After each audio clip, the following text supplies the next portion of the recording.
지난주에 우리는 이 베데스다 연못에서 고침을 받았던 이 38년 된 병자의 말씀을 함께 나누었습니다. 38년. 이게 말이 38년이지. 이 사람 나이가 50세면 12살부터 지금까지 아팠던 거고, 40살이면 이제 막 태어나서부터 아팠던 겁니다. 인생의 대부분을 질병에 묶여 살았던 정말 불쌍한 사람입니다. 그런데 더 불쌍한 것은 이 사람에게 소망이 없다는 겁니다. 혹시 연못가에 있는 사람 중 가장 먼저 물이 동하는 것을 보았다고 하더라도 스스로 그 물에 뛰어들 수가 없어요. 그러니 무슨 소망이 있겠습니까? 보면 이것은 더 속상하게 되어 있어요. 물속에 넣어줄 수 있는 사람들도 남아있지 않습니다. 그럼에도 불구하고 이 사람이 38년 동안 연못을 떠나지 못한 것을 볼 때, 저는 아마 죽지 못해 사는 것, 그것이 이 사람의 인생이 아닐까. 마지못해 사는 인생이 바로 우리가 지난번에 만났던 베데스다 연못가의 이 환자였습니다. 그런데 이 사람이 어떻게 되었습니까? 고침을 받았습니다. 왜 고침을 받을 수 있었느냐? 그것은 진짜 베데스다 연못이 되신 예수님이 이 사람에게 찾아오셨기 때문인 줄로 믿습니다. 예수님은 진짜 베데스다 연못입니다. 베데스다는 자비의 집이란 뜻인데, 우리 예수님보다 자비롭고 긍휼이 풍성하신 분이 어디 있겠습니까? 진짜 베데스다 연못이신 예수님이 병자를 덮어줄 때에 38년 된 묶임에서 풀어지게 되었고, 저주받은 인생이 예수 그리스도가 하나님의 아들 되심을 드러내는 인생이 될 수가 있었습니다. 여러분, 이 밤 베데스다 연못이신 예수님이 우리를 찾아오시고 우리를 덮어주실 때에 우리에게도 베데스다의 은혜가 나타나게 될 줄로 믿습니다. 우리를 덮어주시면 여러분, 우리의 병마가 떠나가고 도와줄 사람 없는 우리의 문제가 해결되고 소망이 없는 삶의 자리에도 희망이 생겨나게 될 줄로 믿습니다. 그런데 이 들어가는 것도 아무 때나 들어가면 안 돼요. 언제 연못에 뛰어들어야 하느냐? 베데스다의 연못물이 동할 때에. 그러니까 진짜 베데스다이신 예수님의 마음이 움직일 때, 예수님의 마음이 감동될 때 뛰어들어야 합니다. 성경에 나타난 모든 주님의 기적은 주님의 마음이 감동된 뒤에 찾아왔다는 사실입니다. 여러분, 예수님의 마음이 감동될 때 백부장의 종이 고침을 받았습니다. 예수님의 마음이 감동될 때 귀신 들렸던 수로보니게 여인의 딸이 온전하게 되었습니다. 예수님의 마음이 움직일 때 나이성 과부의 아들이 살아나게 되었습니다. 기적은 예수님의 마음이 움직이는 것입니다. 예수님의 마음이 움직이면 그 다음에 기적이 나타나고, 예수님의 마음이 감동되면 그 다음에 감동스러운 예수님의 이야기가 출발하게 되어 있습니다. 저는 우리 교회가 예수님의 마음을 감동시키는 교회가 될 수 있기를 축원합니다. 여러분의 가정이 예수님의 마음을 감동시키고 여러분의 자녀들이 하나님을 감동시킴으로 하나님의 감동의 이야기가 시작되는 은혜와 복을 누리는 여러분의 가정과 자녀들이 될 수 있기를 주님의 이름으로 축원합니다. 오늘 우리가 함께 나누게 될 말씀은 이 느헤미야의 말씀입니다. 느헤미야는 이스라엘 백성들이 바벨론 포로로 붙들려 가게 되는데, 붙들려 갔던 그들이 70년이 지난 다음에 고국으로 다시 귀환한 시간을 배경으로 하고 있습니다. 느헤미야가 돌아오기 전에 앞서 2번에 걸쳐서 이 포로들이 예루살렘으로 돌아온 바가 있습니다. 1차 때는 스룹바벨 예수아가 중심이 되어서 돌아왔습니다. 그리고 2차 때는 우리가 잘 아는 학사 에스라가 중심이 되어서 돌아왔습니다. 70년 만에 고국으로 돌아와 그 예루살렘 성을 다시 재건한다는 것 쉽지 않았지만, 학사 에스라가 있었고, 그리고 선지자 학개, 스가랴, 이런 예언자들과 함께 마음을 합해서 어려움 가운데서도 예루살렘 성이 완공되게 되었습니다. 그래 느헤미야도 본국에 가보지는 않았지만 그들이 합력해서 예루살렘 성이 잘 재건되었고 지금도 그렇게 되어 있는 줄 알고 있었습니다. 그런데 2차 포로가 귀환한 다음에 한 17년 정도 시간이 흐른 그때에 예루살렘에서 사람 하나가 오는데 느헤미야의 친동생 이 하나니라는 사람입니다. 느헤미야 동생 하나니가 이 페르시아로 건너와서 뜻밖의 소식을 느헤미야에게 들려주게 되는데, 온전할 줄 알았던 예루살렘이 어떻게 되었느냐, 우리 느헤미야 1장 3절에 있는 말씀 같이 한번 읽어보겠습니다. 느헤미야 1장 3절은 느헤미야의 동생 하나니가 예루살렘의 상황을 페르시아의 형님에게 들려주는 이야기입니다. 3절 말씀 같이 한번 읽어봅시다. 자, 시작. 그들이 내게 이르되 사로잡힘을 면하고 남아있는 자들이 그 지방 거기에서 큰 환난을 당하고 능욕을 받으며 예루살렘 성은 허물어지고 성문은 불탔다 하는지라. 아멘. 동생 하나니가 어떤 소식을 들려주느냐, 거기에서 큰 환난을 당하고 능욕을 받으며 예루살렘 성은 허물어지고 성문들은 불탔다 하는지라. 참 깜짝 놀랄 이야기를 듣게 되는데, 성은 허물어지고 그리고 성문들은 불에 탔다, 이렇게 소식을 전하게 됩니다. 이 이야기를 듣는데 느헤미야의 마음이 이렇게 무너지는 겁니다. 그래서 안 되겠다, 내가 가서 무너진 성벽을 다시 재건해야겠다, 이렇게 결심을 합니다. 느헤미야가 참 괜찮은 사람이에요. 그런데 문제가 있습니다. 느헤미야가 이렇게 결심을 하지만 예루살렘으로 느헤미야가 돌아간다는 것, 이 마음처럼 쉽지가 않습니다. 느헤미야는 가고 싶지만 이 아닥사스다 페르시아의 왕이 느헤미야를 보내줄 수가 없는 겁니다. 느헤미야의 지위가 어떤 지위냐, 이 말씀에 보니까 일단 수산궁에 이 사람이 근무하고 있다, 이렇게 밝히고 있습니다. 수산궁, 우리나라로 말하면 청와대에서 근무하는 건데, 이 페르시아의 수산궁과 우리나라 청와대는 비교할 수가 없습니다. 이 페르시아는 대제국입니다. 이 페르시아 수산궁에서 느헤미야가 어떤 일을 하느냐, 1장 11절 마지막 부분에 보니까 내가 왕의 술관원이 되었느니라. 이 페르시아 왕궁에서 술 맡은 일을 담당하는 관원이었습니다. 술 맡은 관원. 아니 목사님, 술 맡은 관원이 뭐 대단하다고 페르시아 황제가 못 가게 막는데요, 이렇게 이야기할 수 있는데, 우리는 술관원 하면 무슨 술 따라 드리는 사람, 그 정도로 생각할 수가 있습니다. 아니면 술을 제조하거나 관리하는 관리사 정도, 이렇게 생각할 수 있는데, 술 맡은 관원은 단순히 술만 따라주는 것이 아니었습니다. 술을 따라주고 그리고 함께 하면서 왕의 친구가 되어줍니다. 그리고 나라의 중요한 정책과 방향을 이야기합니다. 술 맡은 관원은 그 미각이 뛰어난 사람이 술 맡은 관원을 하는 것이 아니라 국제 정세에 능할 뿐만 아니라 국내의 문제들에 대해서도 해결책을 이렇게 제시할 수 있는 인재가 술 맡은 관원을 이렇게 담당하는 겁니다. 그리고 이 술 맡은 관원의 특권이 있는데, 그것은 왕과 함께 식사를 합니다. 그리고 왕보다 항상 숟가락을 먼저 뜹니다. 왕이 맛보기 전에 이 느헤미야가 먼저 젓가락으로 다 집어 먹어보는 거예요. 혹시나 우리 페르시아 황제가 독살을 당할 수도 있기 때문에 이 왕의 음식을 앞서 맛보는 사람입니다. 왕의 안전을 최측근에서 살필 수 있는, 왕이 가장 신뢰하는 사람이 바로 느헤미야라는 사람이었습니다.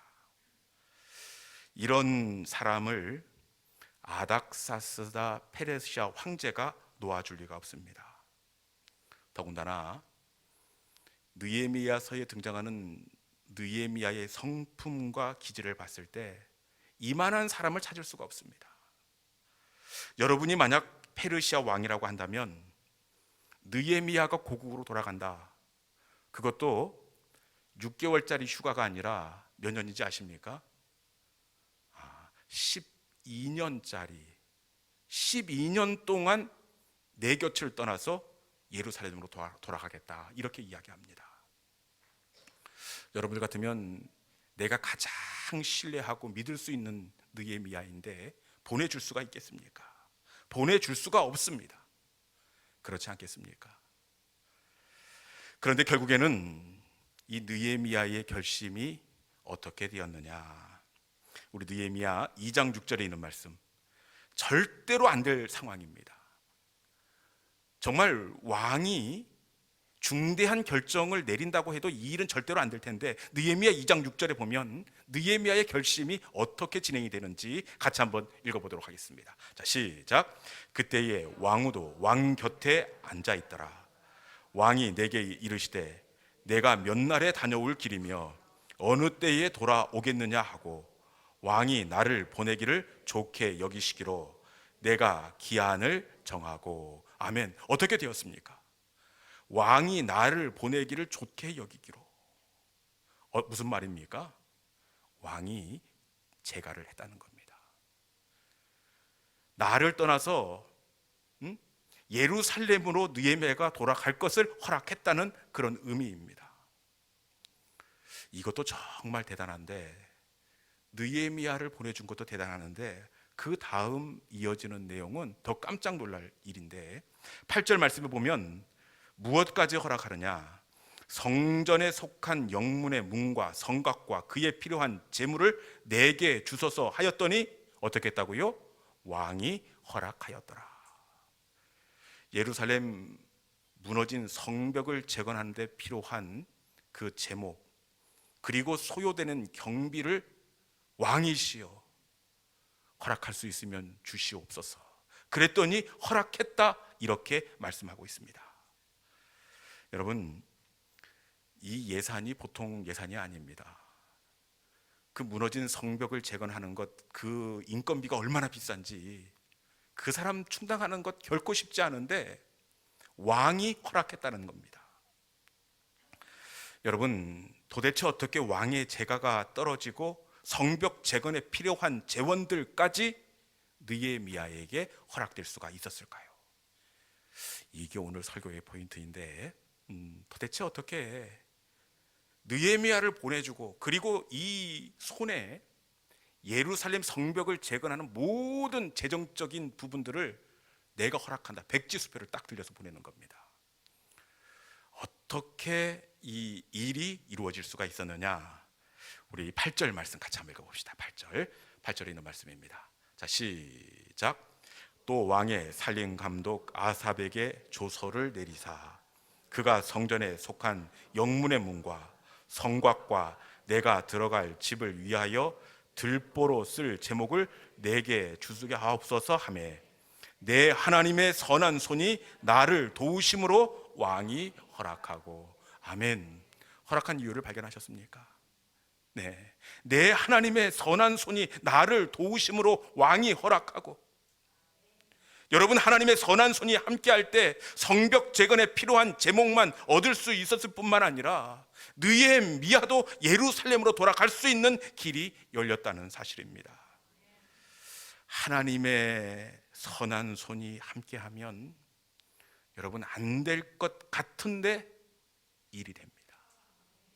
막힐 것 같은데 예루살렘으로 갈 수 있는 문이 열리게 되더라는 겁니다. 형통은 하나님의 선한 손이 함께하는 것인 줄로 믿습니다. 왜냐?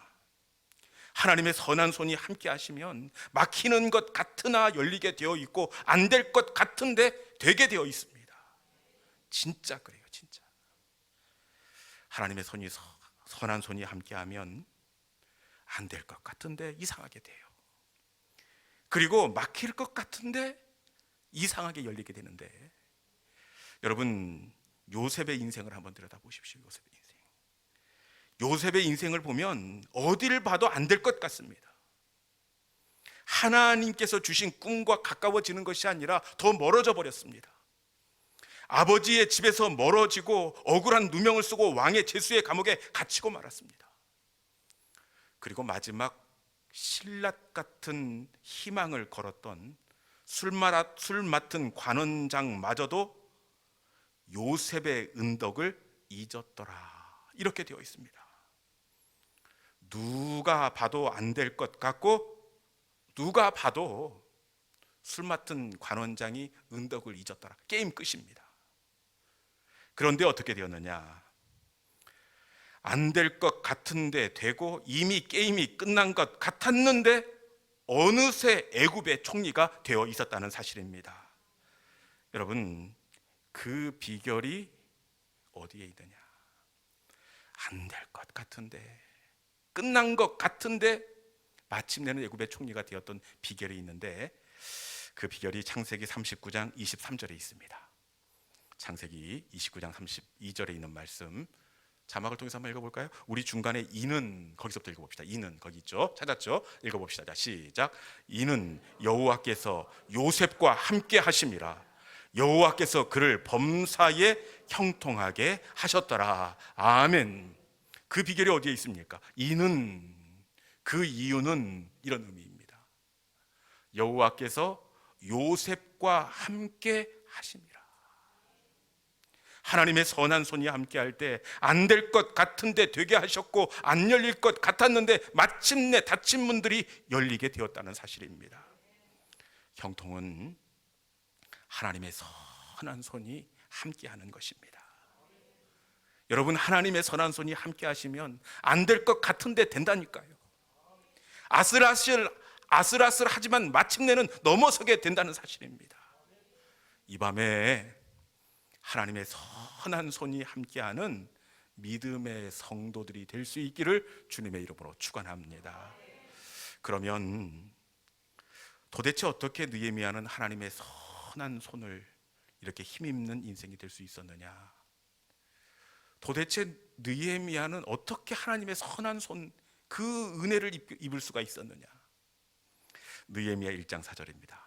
느헤미야가 하나님의 선한 손을 힘입은 비결이 바로 여기에 있습니다. 느헤미야 1장 4절에 있는 말씀 같이 한번 읽어볼까요? 자, 시작. 내가 이 말을 듣고 앉아서 울고 수일 동안 슬퍼하며 하늘의 하나님 앞에 금식하며 기도하여. 아멘. 느헤미야가 어떻게 하고 있습니까?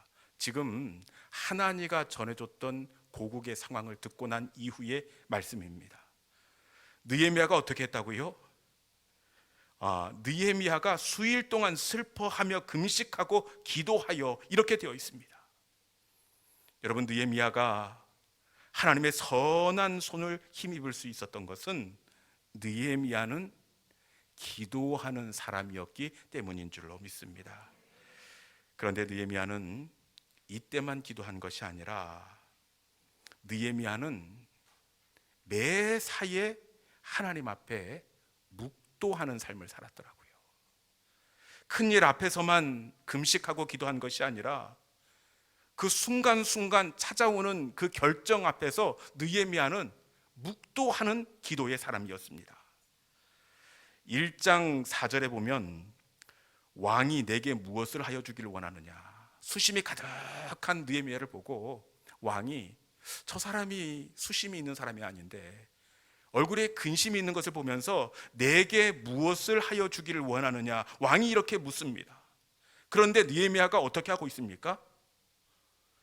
하나님께 묵도하고, 우리 같으면 올 게 왔다, 왕이시여 하고 바로 본론으로 들어갈 텐데, 내가 내게 무엇을 하여 주기를 원하느냐, 그 짧은 찰나에 과로 예레미야가 하나님께 묵도하고, 그 순간에 이 침 삼킬 그 찰나에 하나님께 묵도했다는 겁니다. 여러분, 그런데 느헤미야는 왕이 물을 때 이때만 묵도한 것이 아니라 느헤미야서를 넘기면 느헤미야가 묵도하고, 넘기면 느헤미야가 기도하고, 매 순간마다 기도하고 있는 느헤미야를 우리가 만날 수가 있는데, 성벽 재건을 방해하는 산발락과 도비야가 방해할 때 여러분 우리 같으면 왜 그러느냐고, 도대체 상관없는 일에 왜 끼어드느냐고 그렇게 맞서 싸우거나 방법을 강구할 텐데, 느헤미야는 그 순간에도 하나님이여 들으시옵소서, 우리가 업신여김을 당하나이다 먼저 하나님께 묵도했습니다. 성벽 재건 중에 망난 그 흉년으로 성벽 재건이 멈출 상황 가운데 있는데 그 앞에서도 묵도했습니다. 음해하는 편지를 받을 때도 묵도했고 억울한 오해를 받을 때도 묵도했습니다. 그런데 느헤미야 기도의 특징이 있습니다. 느헤미야의 기도는 이 묵도, 길지 않다는 것이 특징입니다. 우리가 느헤미야서를 이렇게 쭉 넘겨가면서 느헤미야의 기도를 보시면 알겠지만 대부분 한 절을 넘지 않습니다.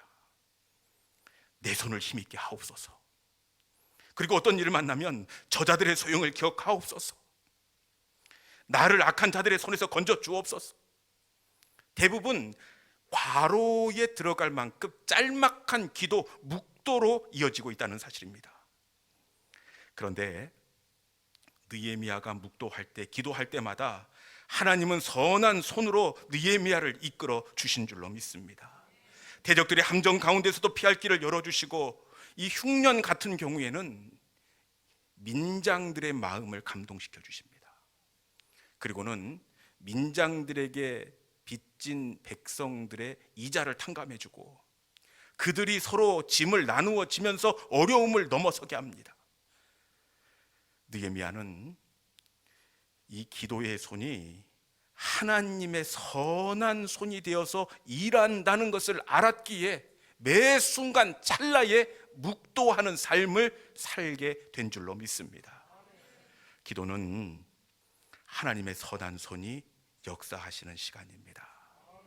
하나님의 선한 손이 함께 하시면 어떻다고요? 안 될 것 같은데 돼요. 하나님의 선한 손이 함께하면 막힐 것 같은데 열리게 되는 줄로 믿습니다. 제가 우리 교회에 부임한 지 이제 막 딱 2년이 조금 넘었는데, 제가 우리 교회에 청빙 받는 과정을 봐도 안 될 것 같은데 하나님의 선한 손이 함께해 주실 때 열리는 것을 고백하게 됩니다. 제가 우리 교회 담임 목사로 이렇게 청빙 과정을 거친 다음에 설교하고 이제 제 본교회로 가서 결과를 기다리게 되었습니다. 한 몇 주간이 지나고 아마 그날 공동의회가 있는 걸로 이렇게 소식을 듣고, 그날은 조금 많이 긴장이 되더라고요. 11시 예배 마치고 집에서 점심을 먹고 이제 오후 1시에 청년부 예배를 가야 되는데, 가족들과 함께 식탁에 이렇게 앉아서 점심을 먹는데 식탁에 올려두었던 전화기가 우 하고 진동이 울리는 겁니다. 직감적으로 공동의회 결과가 끝날 시간이라 청빙 결과가 결정되었다는 것을 이렇게 알 수가 있었습니다. 뒤에 예배가 있는데 이거 열어야 됩니까? 안 열어야 됩니까? 아이고, 얼마나 이렇게 떨리겠어요. 그래서 혹시나 예배에 지장이 되면 안 되니까 뚜껑을 닫아놓고 갔다 와서 열겠다. 그랬더니 애들이 아빠 무슨 말이에요? 빨리 열으세요. 그래서 할 수 없이 문자를 열었는데 제 기억으로는 소동아 장로님이 보냈습니다. 문자를. 네. 존경하는 목사님, 청빙 결과 함께하지 못하게 되어 송구하게 되었습니다. 얼마나 가슴이 아프고 쓰리던지 그날 열어보지 말 것을, 청년부 설교를 어떻게 했는지 알 수가 없습니다. 그런데 제가 다녀왔더니 우리 사모가 하는 이야기가 저보다 믿음이 훨씬 좋아요. 여보, 이미 공동위에서는 결정이 됐지만 얼마나 순진한지 혹시 그 목사님이 안 온다고 할 수도 있잖아요. 제가 뭐라고 했겠습니까? 야, 이 사람아, 말 같은 소리를 해. 되는 소리를 좀 해.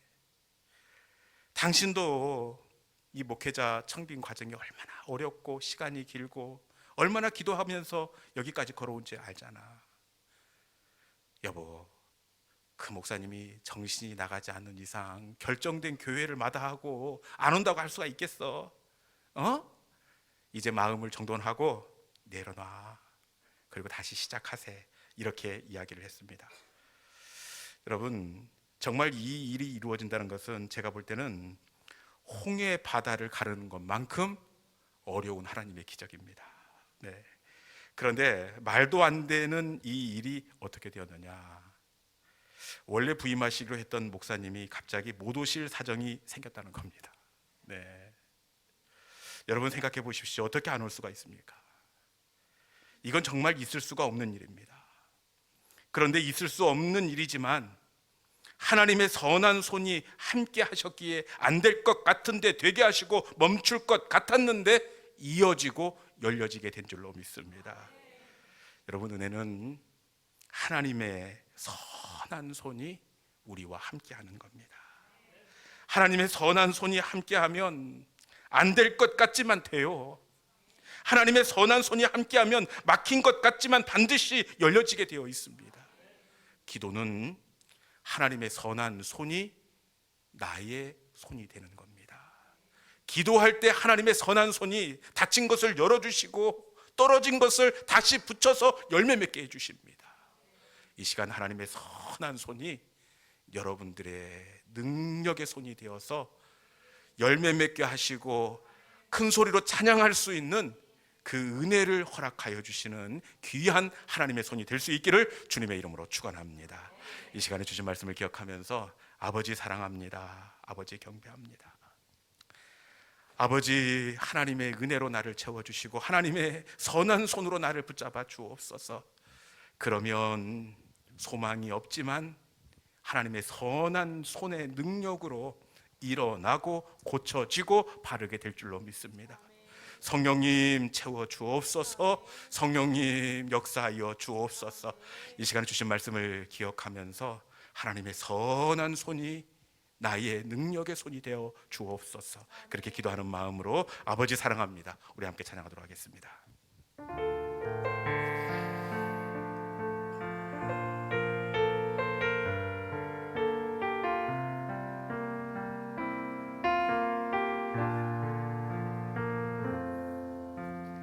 아버지 사랑합니다. 아버지 경배합니다. 아버지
예수님